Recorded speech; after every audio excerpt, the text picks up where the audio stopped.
In ancient times, there were extraordinary knowledge and building techniques on a colossal scale, from massive statues to gigantic foundation stones. We still can't match these achievements today, but we have tried. In 2012, a huge sculpture was unveiled at the Los Angeles Museum of Art. The installation consists of a 340-ton boulder affixed above a concrete trench through which visitors may walk. The nature, expense, and scale of the installation made it an instant topic of discussion throughout the world. But this massive chunk of stone was first conceived in 1968 by Michael Heiser, and he first attempted the construction in 1969, but all efforts had been abandoned after the biggest cranes at the time kept breaking under the weight of the rock. In 2006, he again began work on his project, receiving tens of millions of dollars in private donations from the art world. In 2012, the rock was complete and ready to be moved. It was loaded onto a 290-foot-long, 196-wheeled transport custom built by Emirate International.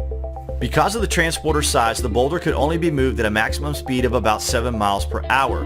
They had to travel a special 106-mile route through 22 cities and 4 counties in order to avoid overpasses and roads that could not support the weight of the boulder.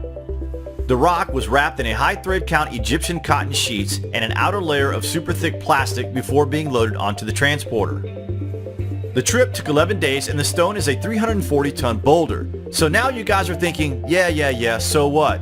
Great achievement, but what's your point? The point that we are making here, guys, is that at 340 tons, the rock is nothing but a pebble compared to the biggest carved stones of ancient times.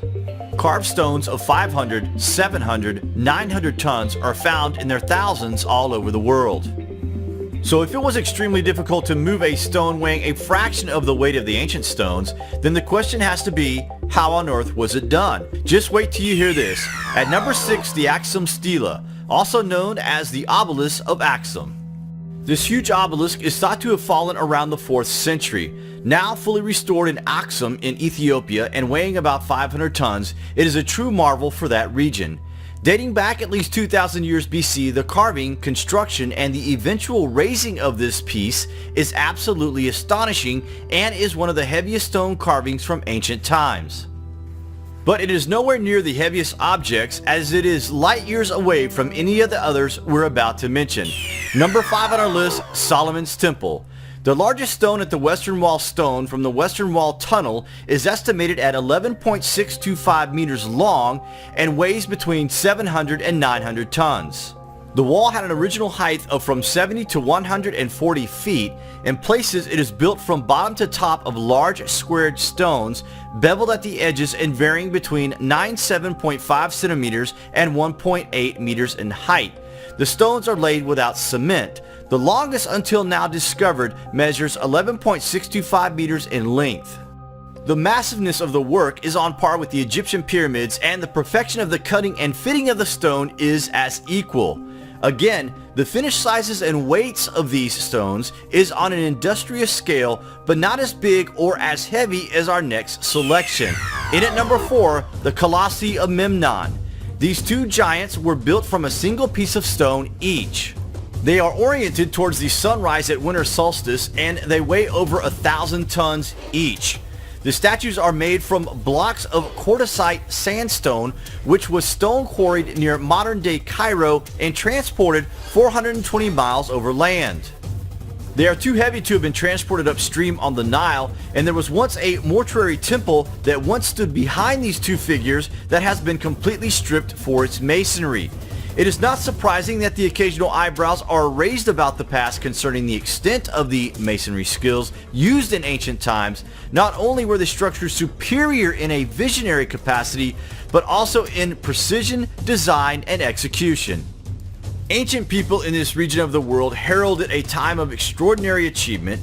It was the age of the pyramid builders, when some of the largest and most sophisticated structures of all time were built, including the last remaining 7 wonders of the ancient world.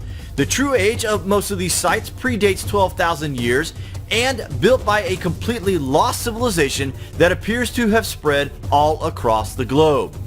Although apparently spontaneous, the technology underlying these huge constructions was built on a foundation of science and mathematics, which in turn has provided us with traces of their manufacturing processes, which are proving totally astonishing. cuts and holes on hundreds of stones, indicating that the ancients drilled into granite with a feed rate that was 500 times greater and deeper per revolution of that of the most powerful modern day tools. In at number 3 on our list, the Ramesseum Colossus. Although only fragments of the base and torso remain of this massive statue, it would have weighed in at 1,300 tons. In front of the ruins is the base of the Colossus. On the granite Colossus's shoulders is an inscription describing Ramses as the Sun Prince. These inscriptions were added during the reign of Ramses, but the actual site itself is actually thousands of years older. The statue fell into the second court and the head and torso remain there, but the other broken pieces are in museums all over the world. Only fragments of the base and torso remain of the Colossus statue, which would have stood 19 meters high and weighed at least 1,300 tons. The stone for the statue was transported 170 miles overland from Aswan to Thebes. This would have once been the largest statue in the world. Number 2, the Stone of the South. Located at Baalbek in Lebanon, the so-called Stone of the South at the Temple of Jupiter is of incredible proportions. The highest estimates of this unfinished stone's weight have reached an incredible 2,000 tons. 3 other smaller stones under the grand terrace of the temple itself are also estimated to weigh from between 750 and 1,000 tons each. And there are several other colossal stones to be seen around the Great Temple of the Sun at Baalbek in Lebanon. There is even a rumor that an even bigger piece of stone weighing closer to 3,000 tons has been discovered, but we were unable to confirm this. The stones were cut from red granite, with the largest, the Stone of the South, still attached to the bedrock. All the large stones used for the Temple of the Sun at Baalbek were quarried from the same location and taken over half a mile uphill to build the Great Temple. Crazy, right? Dragging stones weighing upwards of 2,000 tons each uphill? Is that even possible? And number 1 on our list, the unfinished obelisk. This gigantic obelisk would have stood an incredible 42 meters high and weighed over 2,700 tons when complete. This incredible stone is more than twice the size of any known obelisk ever raised, and quarrymen apparently abandoned the obelisk when natural fractures appeared in its side. However, the stone, still attached to bedrock, gives important clues to how the ancients quarried granite. Much of the red granite used for ancient temples and colossi came from quarries in the Aswan area 500 miles south of Cairo. The unfinished obelisk still lies where a crack was discovered as it was hewn from the rock. This is disputably the largest stone ever quarried and certainly on par with the unfinished stone at Baalbek, Lebanon. This obelisk would have been taller than anything ever raised. The discovery of this obelisk and several others in their unfinished states allows us to see how they were made, but not what tools were used, which remains a complete mystery.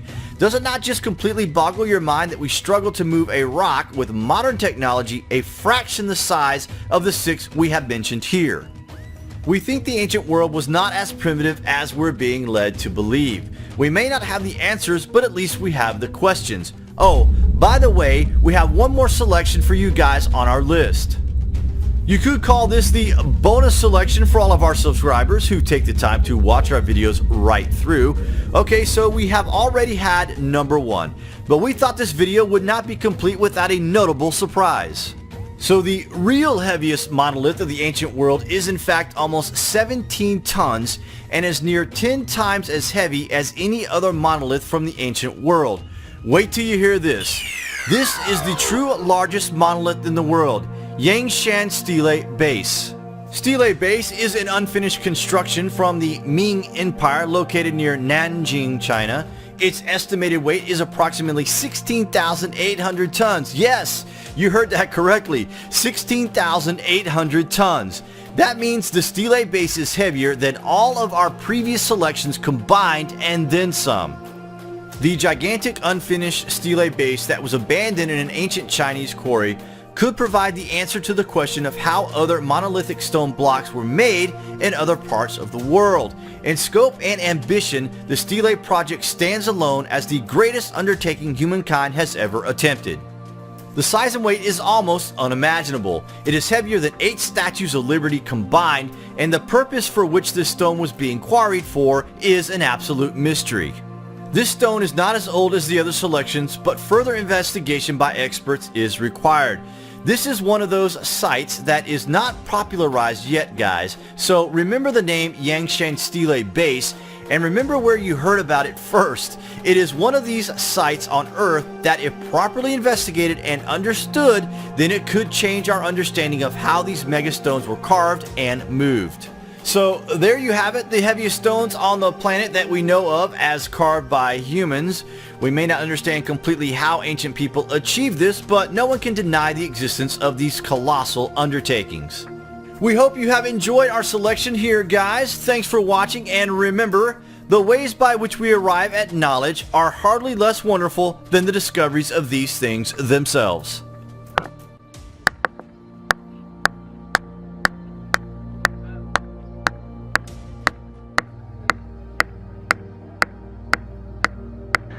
We're at the granite quarry at Aswan in Egypt.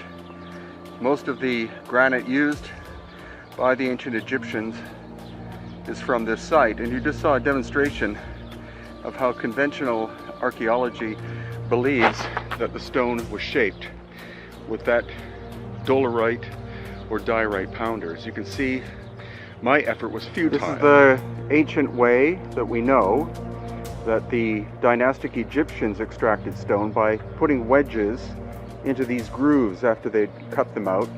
Probably wooden wedges. They were bathed in water so the wood would expand, and then you would break off an uneven surface. However, the unfinished obelisk, which would have weighed 1,200 tons had it been completed, doesn't have a lot of those marks on it. Instead, it has what one would call scoop marks, and that obviously is a different form of technology that was used.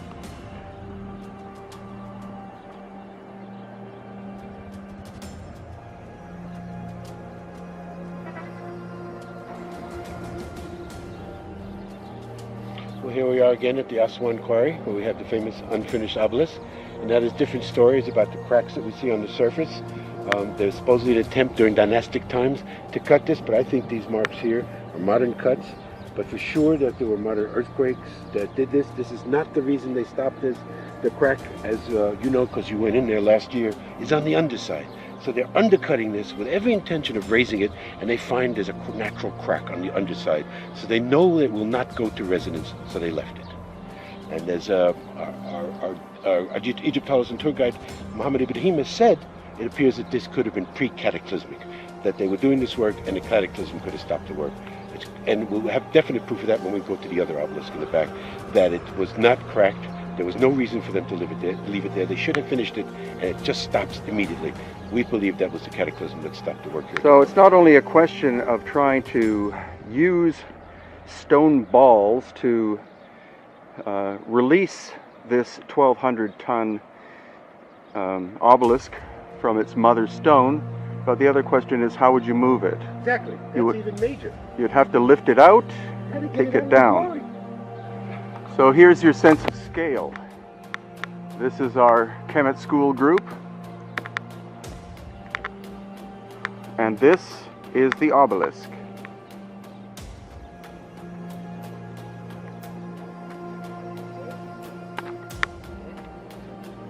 And now I get the great opportunity of going down into the pit itself, and that's where you'll see the evidence of the scooping device or whatever that did this work. Okay, here we go. Here's the mega obelisk, and here is the entrance into it.